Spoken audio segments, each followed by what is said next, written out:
سمندری طوفان ملٹن امریکی ریاست فلوریڈا سے ٹکرا گیا۔ بارش اور تیز ہواؤں سے درخت اکھڑ گئے، گھروں کی چھتیں اڑ گئیں، 5 لاکھ افراد بجلی سے محروم، ہزاروں پروازیں منسوخ، لاکھوں افراد کو انخلاء کے احکامات۔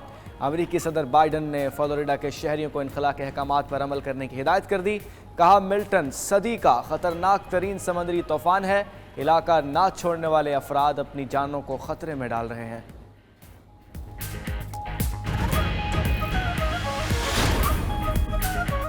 بھارت میں تابکاری مواد کی چوری اور فروخت پاکستان کا اظہار تشویش اور سلامتی کونسل سے تحقیقات کا مطالبہ۔ اقوام متحدہ میں مستقل مندوب منیر اکرم کا سلامتی کونسل میں خطاب۔ کہا مشرقی ہمسایہ ملک کے ایک گروپ کے پاس $100 ملین کا کیلیفورنیم پایا گیا۔ اسے ملک میں 121 میں بھی کیلیفورنیم کی چوری کے 3 واقعات رپورٹ ہوئے تھے۔ سلامتی کونسل تابکاری مواد کی چوری اور غیر قانونی فروخت کی تحقیقات کرے۔ ٹیکنالوجیز تک مساوی رسائی کے لیے سلامتی council Jama open and working group قائم کرے۔ ٹیکنالوجیز تک مساوی رسائی کے ایسے معاملات کو حل کیا جائے جو ترقی میں رکاوٹ نہ ڈالیں۔ سعودی عرب سے بڑی سرمایہ کاری پاکستان آ گئی۔ سعودی وزیر سرمایہ کاری خالد بن عبدالعزیز کی 3 روزہ دورے پر اسلام آباد آمد۔ پاکستان اور سعودی عرب میں اربوں ڈالر سرمایہ کاری کے معاہدے متوقع۔ اعلیٰ سطح سعودی وفد میں 130 کے قریب سرمایہ کار موجود ہیں۔ سعودی وفد کی پاکستانی کمپنیوں سے بزنس ٹو بزنس ملاقاتیں شیڈول۔ سعودی وفد کے دورے کا مقصد معاشی شراکت داری بڑھانا ہے۔ مختلف شعبوں میں 30 کے قریب معاہدوں پر دستخط کیے جائیں گے۔ زراعت، آئی پاور سیکٹر، فوڈ سیکیورٹی اور دیگر شعبوں میں سرمایہ کاری ہوگی۔ وزیر اعظم شہباز شریف نے آج وفاقی کابینہ کا خصوصی اجلاس طلب کر لیا۔ SIFC اور مختلف ممالک سے باہمی یادداشتوں کی دستاویزات اور معاہدوں کی منظوری دی جائے گی۔ اجلاس میں خصوصی قانون سازی ٹیبل ایجنڈے کے طور پر پیش ہونے کا امکان۔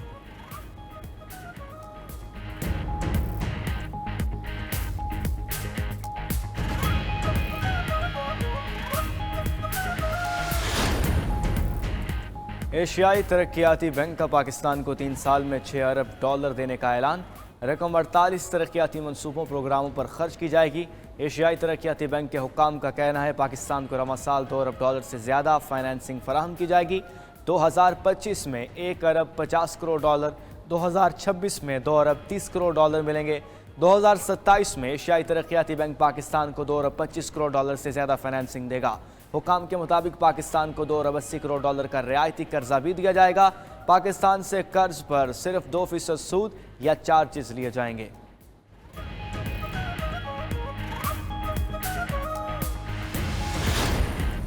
اسٹیٹ بینک کی مکمل خود مختاری کا حامی ہوں۔ صوبوں کے ساتھ نیشنل فائنانس پیکج پر پیش رفت ہو رہی ہے۔ وزیر خزانہ محمد اورنگزیب کی پارلیمنٹ میں میڈیا سے غیر رسمی گفتگو۔ کہا سی پیک بجلی کے منصوبوں کی قرض کی ری پروفائلنگ میں مثبت بات چل رہی ہے۔ زرعی شعبے پر ٹیکس کا اطلاق آئندہ سال 1 جولائی سے ہوگا۔ ادھر چیئرمین FBR کا نان فائررز کے خلاف 1 نومبر سے کارروائیاں شروع کرنے کا اعلان۔ راشد لنگڑیال کا کہنا ہے وزیر اعظم شہباز شریف کی سخت ہدایت ہے کہ ٹیکس چور کو نہیں چھوڑنا۔ انکم ٹیکس گوشوارے جمع کرانے کی تاریخ میں مزید توسیع نہیں ہوگی۔ دوسری طرف حکومت نے بجلی کی پیداوار اور خریداری کے لیے انڈیپینڈنٹ ملٹی پلیئر مارکیٹ بنانے کی منظوری دے دی۔ SIMO حکومت کے ملک میں بجلی کے واحد خریدار کے کردار کو بتدریج ختم کرے گا۔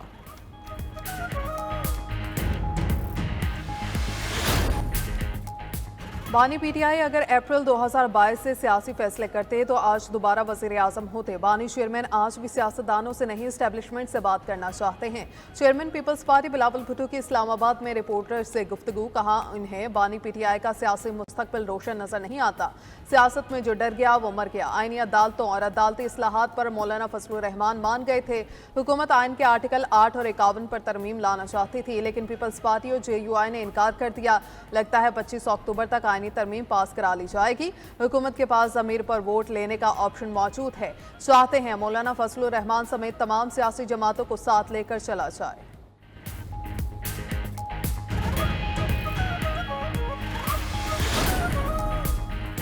آئینی ترمیم کے معاملے پر اپوزیشن کی مولانا کو اپنے پلڑے میں ڈالنے کی کوشش۔ PTI وفد کی سربراہ JUIF مولانا فضل الرحمان کی رہائش گاہ آمد۔ ملاقات میں JUIF کے مجوزہ آئینی ترمیمی مسودے پر تبادلہ خیال کیا گیا۔ تحریک انصاف کی قانونی ٹیم نے مسودے پر اپنی سفارشات مولانا کو دے دی۔ ملاقات میں ملکی سیاسی صورتحال پر بھی گفتگو کی گئی۔ آئینی ترمیم کے معاملے پر فواد حسن فواد نے بھی مولانا فضل الرحمان سے ملاقات کی۔ میڈیا سے گفتگو میں بریسٹر گوہر نے کہا مولانا فضل الرحمان سے اچھی بات ہوئی، پہلے حکومت کا ڈرافٹ آ جائے پھر اس پر بات کریں گے۔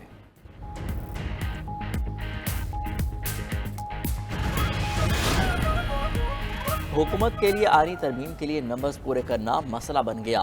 بیرون ملک دوروں پر موجود حکومتی ارکان پارلیمنٹ کو 15 اکتوبر تک ہر صورت واپس آنے کی ہدایت جاری۔ ذرائع کے مطابق اس وقت 10 سے 15 حکومتی ارکان قومی اسمبلی اور سینٹ ملک سے باہر ہیں، اور ڈاکٹر طارق فضل چودھری اور پیپلز پارٹی کے سید خورشید شاہ بھی ان میں شامل ہیں۔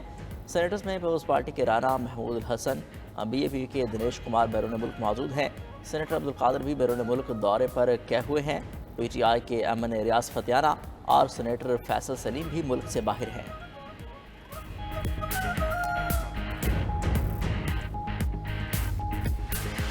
جرگہ کرنے پہ کسی کو کوئی اعتراض نہیں ہے۔ ایک طرف آپ جرگہ کہہ رہے ہیں، ایک طرف آپ عدالت کہہ رہے ہیں۔ جو بین کرنے کی وجہ ایک دو بڑی پولیٹیکل پارٹیز کے لوگ پی ٹی ایم کے لیڈرز کے ساتھ ملے، حقوق کی بات کرنی ہم آپ کے ساتھ ہیں، لیکن یہ نہیں ہو سکتا کہ آپ حقوق کی بات کرو اور ساتھ بندوق اٹھانے کی بھی بات کرو۔ جو اسٹیٹ کے خلاف ویپن اٹھائے گا یا کوئی علیحدگی کی بات کرے گا وہ ہمارا دشمن ہے۔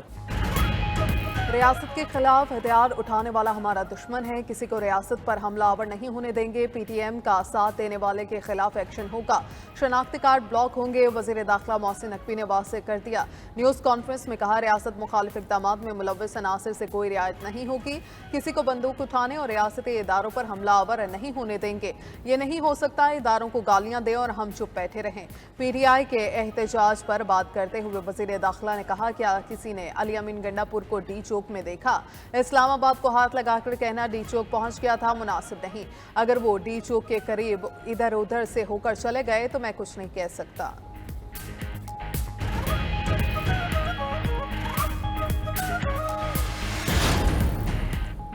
پی ٹی ایم کے جرگے اور اسے قلعدم تنظیم قرار دینے کے بعد کی صورتحال پر آج اہم اجلاس طلب۔ خیبر پختونخوا کی حکومتی اور اپوزیشن جماعتیں شرکت کریں گی۔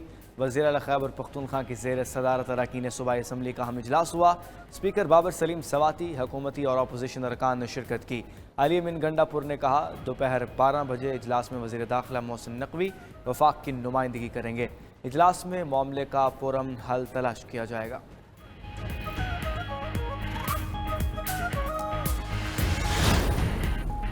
اسلام آباد میں ہمارے پرامن احتجاج کے ساتھ جو کچھ ہوا وہ ناقابل برداشت ہے۔ ہمارے باوردی پولیس والوں کو غیر قانونی طور پر حراست میں لیا گیا۔ اگر اسلام آباد پولیس اور انتظامیہ کی طرف سے ان پر تشدد ثابت ہوا تو ہم سخت کارروائی کریں گے۔ وزیر اعلیٰ خیبر پختونخوا علی امین گنڈا پور کا کابینہ اجلاس میں اظہار خیال، کہا ہماری ریسکیو کی مشینری کو بھی غیر قانونی طور پر قبضے میں لے لیا گیا۔ کے پی ہاؤس اسلام آباد میں فستائیت کی گئی، غیر قانونی طور پر ہماری املاک کو توڑا گیا۔ کے پی ہاؤس میں ہونے والے نقصانات کا تخمینہ لگانے کے لیے کمیٹی تشکیل دے دی گئی ہے۔ ادھر خیبر پختونخوا کابینہ نے پولیس ایکٹ 2017 میں ترمیم کی منظوری دے دی۔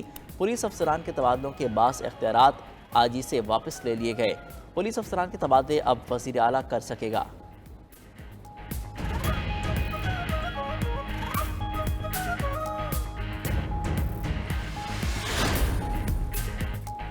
ایک صوبہ پورے ساز و سامان کے ساتھ وفاق پر حملہ آور ہو رہا ہے، ان کا ایجنڈا ملک میں افراتفری پھیلانا ہے، کچھ بھی ہو جائے ملک پر آنچ نہیں آنے دیں گے۔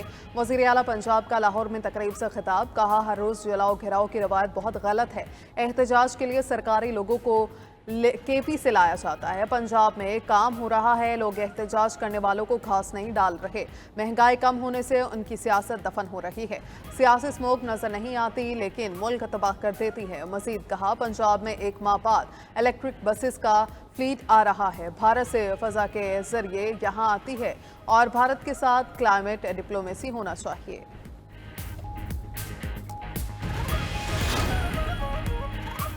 بلوچستان بار کونسل نے مجوز آئینی ترمیم کے خلاف آئینی درخواست دائر کر دی۔ سپریم کورٹ میں دائر درخواست میں موقف اختیار کیا۔ مجوز آئینی ترمیم اختیارات کی تقسیم کی تکون کے خلاف ہے۔ آئینی ترمیم اس وقت ہو سکتی ہے جب پارلیمنٹ مکمل ہو، مجوز آئینی ترمیم کو غیر آئینی قرار دیا جائے۔ مجوز آئینی ترمیم کے خلاف درخواست پشاور ہائی کورٹ میں بھی آج سماعت کے لیے مقرر۔ درخواست گزار نے آئینی ترمیم کا مسودہ پبلک کرنے کی صدا کر دی۔ اسلام آباد ہائی کورٹ میں آئینی ترمیم سے متعلق مصطفیٰ نواز کھوکر کی درخواست زیر سماعت آج ہوگی۔ مجوزہ آئینی ترمیم کے خلاف کراچی کے 500 وکلاء نے چیف جسٹس پاکستان کو خط لکھ دیا۔